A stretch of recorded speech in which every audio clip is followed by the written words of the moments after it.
podcast. Conhecimento que sai de dentro das paredes da escola e chega até você. Hoje, o diretor do Colégio Portinari Pretoriano, Paulo Ricardo, conversa com um ex-aluno do colégio, Bruno Teruel. Olá para todos. Hoje eu tenho o prazer aqui de entrevistar um ex-aluno, né? O Bruno fez universidade nos Estados Unidos, na Universidade de Kentucky, fez curso de Ciência da Computação e também de Antropologia, né? Houve a oportunidade de encontrá-lo aqui, né? Novamente aqui na cidade, né? Em uma estadia dele depois do seu curso lá fora, e para ele comentar a respeito da experiência que teve, também de colocar alguma coisa de como foi cursar aqui o Portinari, se isso ajudou ou não nessa experiência internacional. Então, Bruno, seja bem-vindo, né? Muito obrigado, Paulo. O prazer é meu de estar aqui com vocês. Então, é um prazer poder falar um pouco sobre essa experiência. Eu achei que foi uma experiência assim, incrível, estudar fora. E também assim passar por esse processo dentro do Portinari até eu eventualmente fazer a faculdade lá, foi um processo muito bom. E quando você, né, ingressou aqui no ensino médio, né, você já tinha isso em mente? Já estava dentro do seu planejamento? Ou foi surgindo aos poucos no decorrer dessa fase de ensino? Era uma coisa que eu tinha assim em mente, era uma ideia que eu tinha, mas não estava concreta ainda. Eu não tinha exatamente uma ideia de como que eu ia, nem para onde, então foi durante o ensino médio que eu fui desenvolvendo isso. Você já tinha um irmão, né, que já tinha passado por aqui, pelo Portinari, né, o Caio. Isso influenciou você na sua tomada de decisão ou não tinha nada a ver? Eu acho que influenciou sim, porque eu pude acompanhar o processo dele, então para mim também foi mais fácil de assim, saber o que precisava e também me preparar emocionalmente para todo o processo. Então acho que sim, influenciou bastante, sim. Porque estudar nos Estados Unidos não é como estudar numa cidade aqui próxima que você pode estar sempre voltando, né? Exatamente. Então essa questão, você citou aí da questão emocional, como é que foi isso lá fora? Ficar distante da família? Eu acho que esse é o ponto mais difícil de estudar fora. Porque foram 4 anos, e aí nesse meio teve a pandemia, né? Que aí eu voltei pra cá, passei um tempo aqui, mas em todo, assim, eu fiquei mais de 3 anos lá. E assim, não é sempre que dá pra voltar, né? É uma viagem longa e também é caro pra pegar o avião e tudo mais. Então, eu passei Natal fora, Ano Novo fora, distante da família. Então, acho que esse é o ponto mais difícil, assim, porque dá uma saudade. É difícil mesmo ficar fora, ainda mais numa cultura diferente. Mas, assim, é um ponto difícil, só que também amadurece muito. Você cresce muito, estando sozinho em um lugar novo, com pessoas novas, sem esse apoio da sua família, porque você tem que resolver os problemas sozinhos. Então, se fica doente, não tem como voltar para casa da mãe no fim de semana, tem que ir sozinho até o hospital. Então, eu acho também que é um ponto que amadurece, embora seja difícil. Sair da zona de conforto, né, Bruno? Exatamente. E aí tem que se virar, e isso traz com certeza crescimento, né? Exatamente. E lá na universidade, né, você devia talvez, acho que, interagir com gente de outros países também, né? As universidades americanas costumam atrair estrangeiros, né, de tudo quanto é canto, sim, né? Com certeza. Isso foi uma experiência legal também, ou não? Foi uma das minhas partes favoritas, inclusive, porque assim como eu vim do Brasil e fui estudar lá, vem gente do mundo inteiro que também vai estudar. Então eu tive a oportunidade de conhecer pessoas assim do mundo inteiro, desde a Ásia, África, Europa. E agora, assim, depois de 4 anos eu fiz uma baita amizade com essas pessoas e eu volto pra cá. Então, eu tenho todos esses contatos, né? Enriqueceu o networking. Exatamente, Então, assim, eu ainda falo com a maioria dos meus amigos. O meu melhor amigo de lá, inclusive, é da Malásia. Que legal. E eu tô planejando visitar ele. Exatamente, um dia eu vou visitar. Então, é bom que eu já tenho um hotel lá, quase. Opa, legal. E conviver ali com, né, Kentucky, a Universidade de Kentucky fica mais pro interior ou em um grande centro? Como é que é? É uma cidade assim de 300 mil habitantes, mais ou menos o tamanho de Bauru. Então, não é uma cidade grande, mas também não é tão pequena. Porque, às vezes, estando num centro grande, a universidade é mais cosmopolita, né?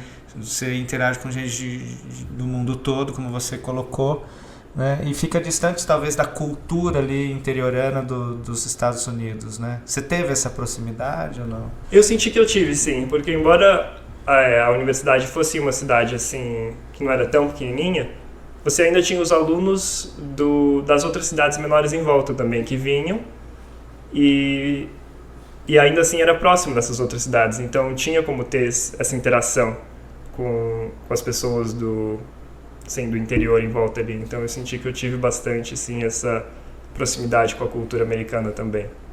E você cursou ciência da computação e antropologia, né? São coisas totalmente distintas em áreas de conhecimento, né? Como é que foi tomar esse caminho, assim, né? Qual é o objetivo que estava por trás disso? Conta pra gente aí como é que isso ocorreu. Eu sempre tive muita dúvida de que curso fazer, o que seguir, porque eu gostava muito de matemática, tanto na minha época do Portinari, é uma coisa que eu sempre gostei. Só que eu também gostava muito de história, gostava de geografia, gostava dessa parte mais de humanas, então eu sempre ficava nessa dúvida, assim, para que caminho seguir? Será que eu vou para uma engenharia ou será que eu vou para outra área? E aí, quando eu cheguei lá, eu fiz umas aulas introdutórias, assim, no meu primeiro semestre, e eu fiz uma aula de antropologia, que eu achei super interessante. Era uma aula focada na arqueologia do México, e eu aprendi um pouco sobre isso, mas eu também fiz uma aula que era introdutória para engenharia, só que era focada na computação. E eu também gostei muito porque trazia essa parte da matemática, que eu gosto bastante, só que mais aplicada ao mundo real. Então eu conheci essas duas áreas e aí eu fiquei bem em dúvida. Então eu pensei, ao invés de ter que escolher entre uma e outra, eu vou tentar fazer as duas juntas. Conciliar. Se ficar muito pesado, eu saio de uma ou saio de outra. Só que aí, no fim, eu consegui conciliar as duas, o curso todo, e consegui me formar com as duas. Isso aconteceu também na minha vida. Eu fui para a área de biológicas, depois eu me tornei professor de matemática, minha paixão era história. Então, quando a gente, acho que estuda áreas diferentes, a nossa leitura de mundo muda bastante, né? Sim, eu acho que expande bastante o horizonte, porque você ganha uma nova perspectiva de duas áreas que às vezes têm uma visão de mundo completamente diferente. Então eu achei que foi muito bom. E complementa mais as coisas, né? Isso, alarga os horizontes, sem dúvida. Você disse que teve assim uma certa dificuldade no começo para fazer a escolha. Acho que isso é natural, né? Pela grande quantidade de opções que existem, sim, né? Claro, E a gente tem que escolher uma coisa para fazer, então, né? Tem tantas opções. Dá muito medo às vezes de, né, escolher errado ou deixar alguma coisa que seja legal, né, de lado, né? Exatamente. Isso aconteceu com você? Não? Eu acho que aconteceu, assim, eu tive um pouco de medo, assim, de escolher a coisa errada, e foi inclusive uma das razões pela qual eu escolhi duas ao invés de uma. Só que eu acho também que isso me motivou a pensar bastante sobre isso e, assim, pesquisar bastante, pensar bastante dentro de mim o que eu gostava mais. Só que eu acho também que ao longo do tempo que eu estudei lá, tipo ao longo dos 4 anos e agora voltando para o Brasil, eu percebo que tem muito... Assim, as duas universidades foram muito diferentes do que eu achei que fosse ser, as duas faculdades, né? Expectativa e realidade. Isso, exatamente. Então, eu acho que também, assim, tem que pensar bastante, mas é difícil saber. No fim, você vai ter que tomar um risco. Só fazendo. Exatamente. Né? Sempre tem o risco de não gostar, de dar errado, e se isso acontece, paciência, né? Não é o fim do mundo também. Sim, claro. É meio que deixa a vida me levar e depois a gente avalia o que deu, né? O Bruno, você, né, foi nosso aluno aqui durante o ensino médio. Você acha que o Portinari te capacitou assim, bem para você enfrentar esse desafio que foi de estudar fora? Como é que foi essa experiência aí? Você acha que lá você estava defasado, estava bem em relação aos outros alunos que estavam cursando a universidade? Eu achei que me preparou muito bem. Assim, em nenhum momento que eu cheguei na faculdade eu me senti defasado em comparação aos outros alunos que vinham do mundo inteiro, né? E assim, a educação aqui eu senti que ela foi bem forte em todas as frentes. Isso me ajudou bastante para eu conseguir... Todas as áreas isso, exatamente. do conhecimento. Tá. Então isso me ajudou bastante a navegar assim, essa escolha de curso e também as aulas que iam ser em campos diferentes, principalmente por causa pelos meus 2 cursos serem diferentes. Eu achei que foi bem importante isso também. Que a gente ouve, né, experiências de outros que comentam que nos Estados Unidos a formação deles é muito focada neles, né? Isso, exatamente. E que eles não têm ideia de como seja o mundo, né? É bem isso mesmo? É bem isso. Eles têm uma educação que o aluno já escolhe o que ele vai estudar desde cedo. Então ele muitas vezes não tem a exposição a áreas de conhecimento diferentes. E além disso também estudo como geografia e história geralmente é bem focado na história dos Estados Unidos, não muito no resto do mundo. Isso é uma coisa que você percebe bastante também. Então você acha que essa formação generalista que você teve fez diferença, assim? Sim, na minha opinião fez bastante diferença e pra mim eu achei que foi muito bom.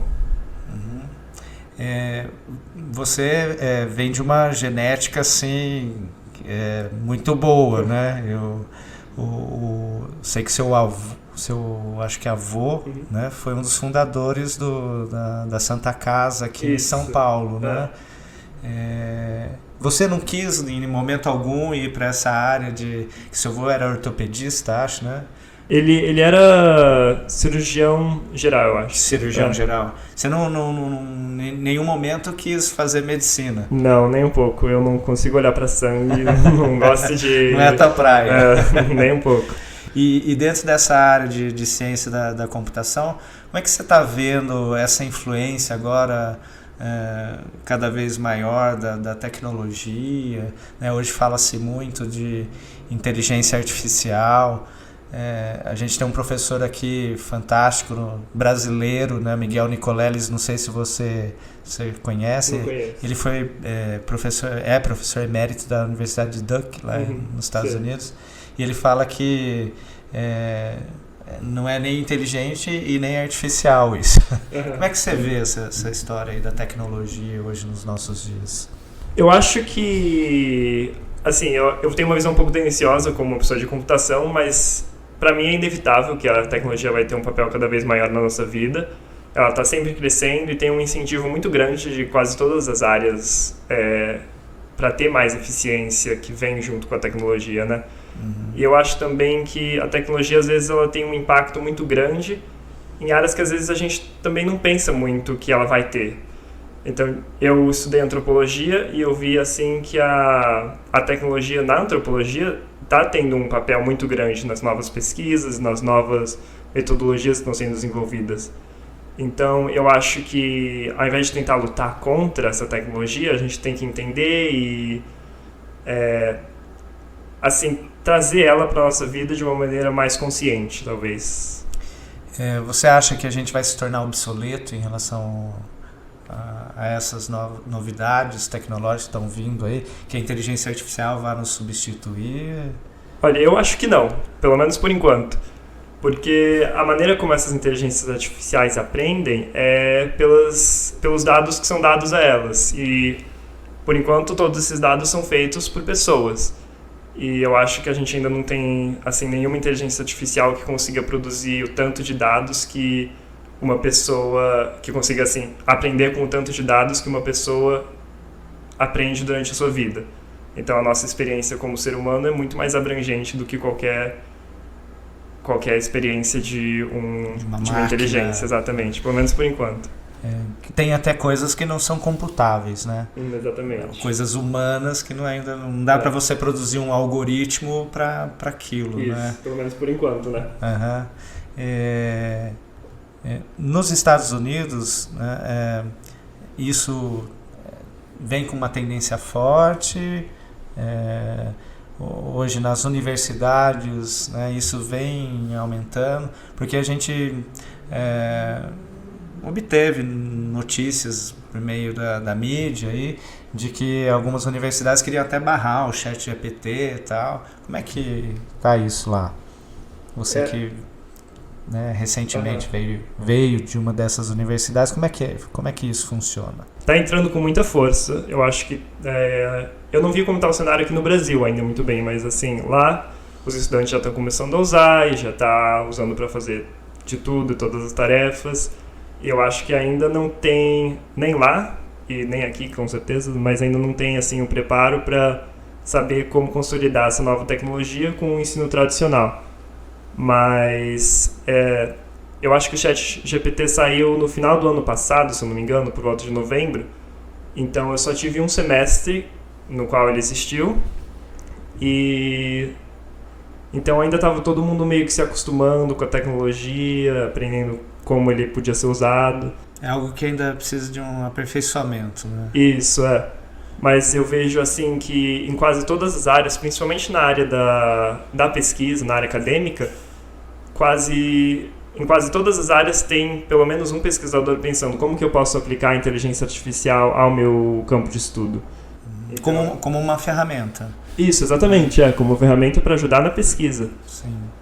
E para isso para mim é positivo. A grande vantagem é que, né, a inteligência artificial analisa, né, dados, né, em grande quantidade e muito rapidamente, né? Isso, e ela consegue também identificar padrões que às vezes a gente não conseguiria ver de outra maneira. Uhum. E você já tem assim algo em mente em relação à atividade profissional, né, ligada aí a essas áreas que você estudou ou não? Eu por enquanto estou querendo trabalhar para a área da computação, que é uma coisa que eu gostei bastante, e também tem um espaço grande aqui no Brasil.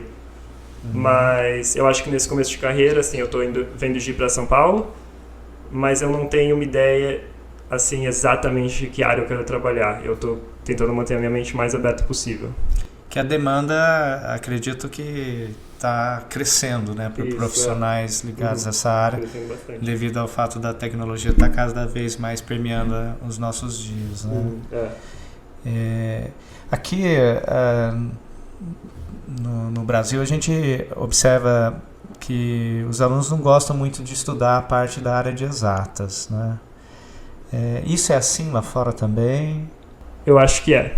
Assim, talvez não tanto quanto aqui, mas eu acho que ainda assim tem uma resistência em relação às exatas. Eu não estive lá no colegial, então eu não sei como que é para os alunos do colegial, mas dentro da faculdade muitas pessoas assim evitam a área de exatas por completo.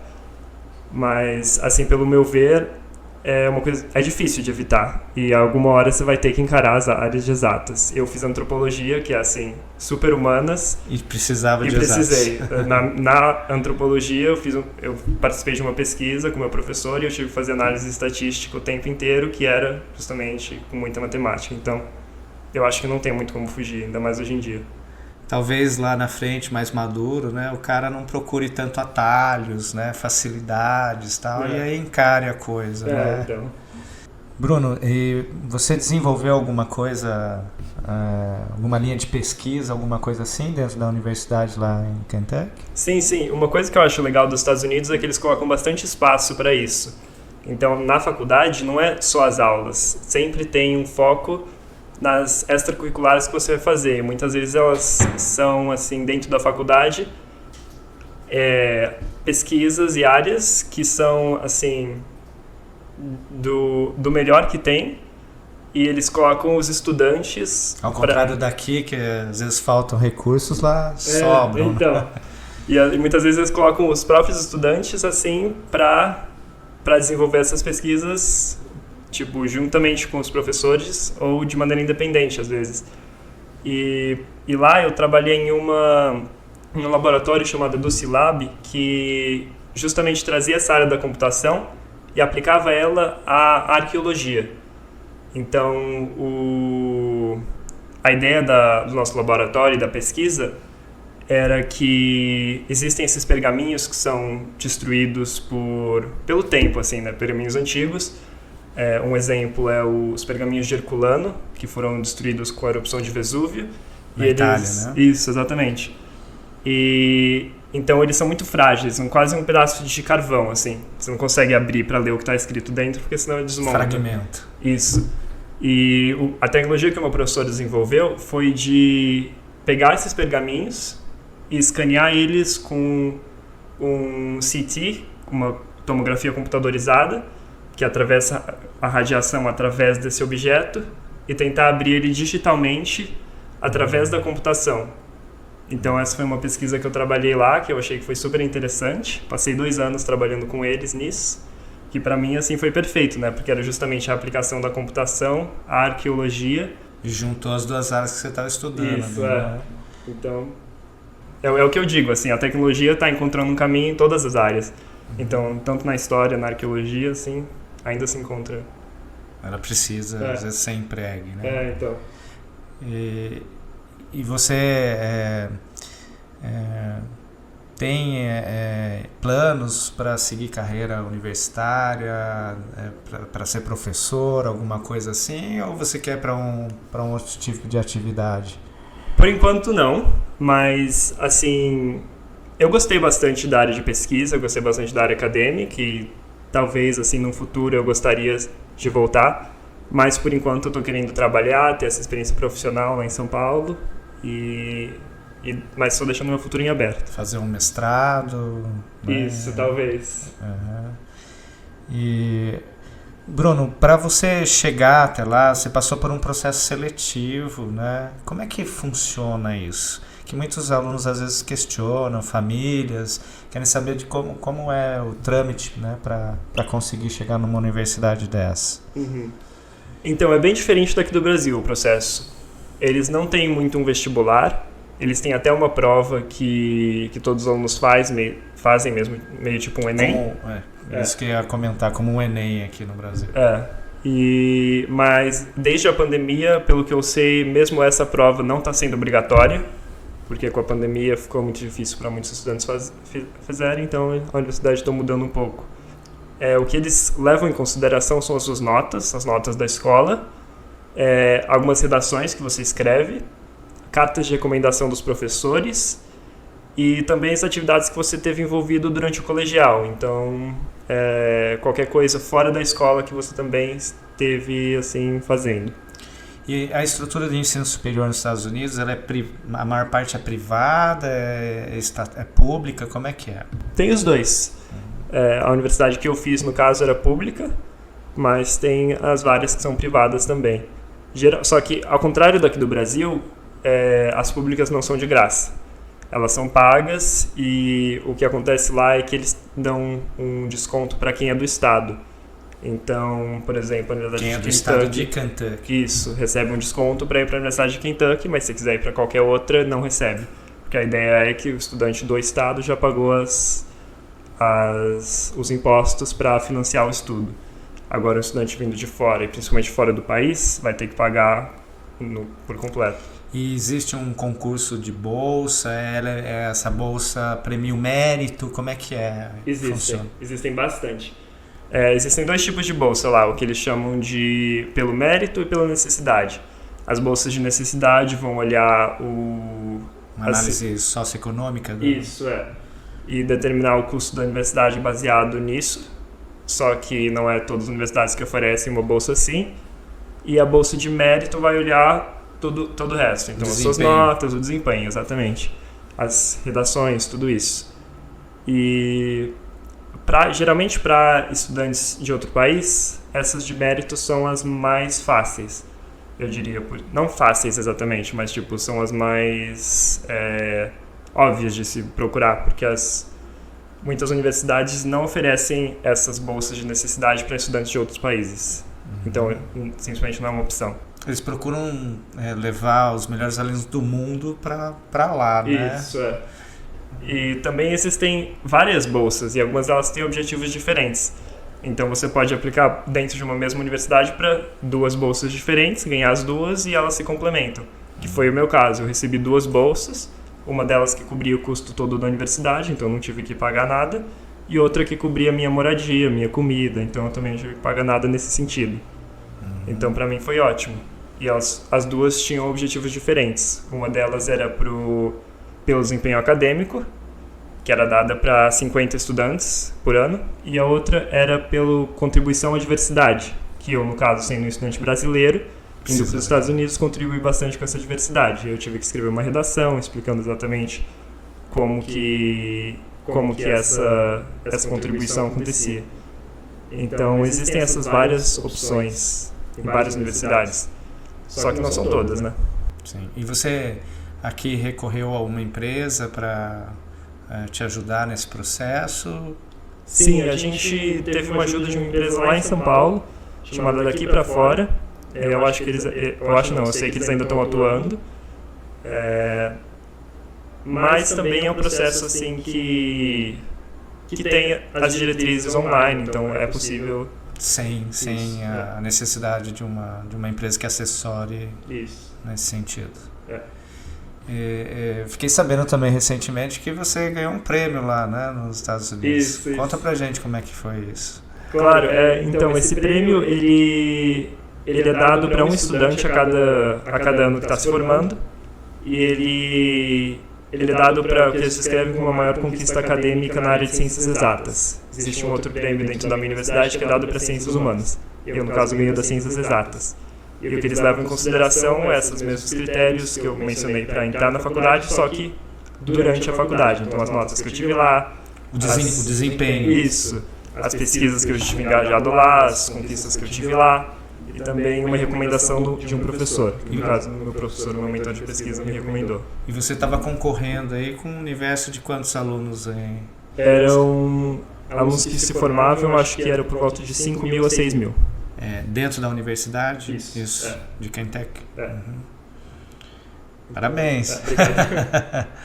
Bruno, que tipo de conselhos, né, orientações você poderia dar para alguém, né, que esteja começando agora a fazer o ensino médio e que deseje fazer, de repente,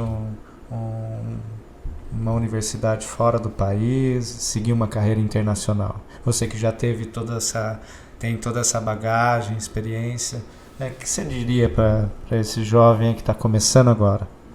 Eu acho que uma coisa importante é, assim, não ter o medo, que assim, o primeiro passo é fazer, né? Se você não prestar, você não for atrás, não vai dar certo de qualquer jeito. Então,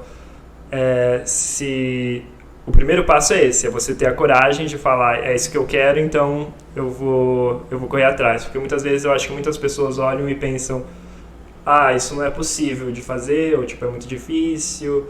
Só que às vezes é uma coisa que é possível, assim, tá dentro do alcance, com as notas do aluno, com as atividades que o aluno participa, e que era só uma questão de você, assim, aplicar. Então, eu acho que isso é uma coisa, assim, que eu diria, de simplesmente não ter esse medo, ou já, não exatamente esse medo, mas essa insegurança de falar, eu não consigo, porque consegue sim. É possível. Exatamente. É só ter um planejamento, ir atrás das informações, né, que são necessárias. Sim. Né? E outra é prestar bastante atenção para as notas dentro da escola. Então, porque isso acho que é a coisa que eles mais levam em consideração. Então, assim, no primeiro ano do colegial, desde já ir tentando focando num bom desempenho, as melhores notas possíveis, e é isso aí, ter um bom desempenho na escola. Eu acho que é uma coisa que eles valorizam bastante. Bom, queria agradecer ao Papo a oportunidade de ter trocado essas ideias aqui. Fazia muitos anos que não ouvia, né? E te dar os parabéns mais uma vez. Obrigado. Né? Eu lembro do Bruno quando estudou aqui, eu estou vendo um Bruno bem maduro, né? Feliz com o que claro. Realizado. Né? Obrigado, então, Paulo, por convidar aqui para o bate-papo. Aqui é um prazer estar aqui. Legal. Valeu. Gostaram? Então compartilhem o conhecimento e sigam nossas redes sociais. Facebook, Portinari Colégio. Instagram, Colégio Portinari Avaré. Canal do YouTube, Portinari Avaré. E o Spotify, Podcast. Até o próximo podcast.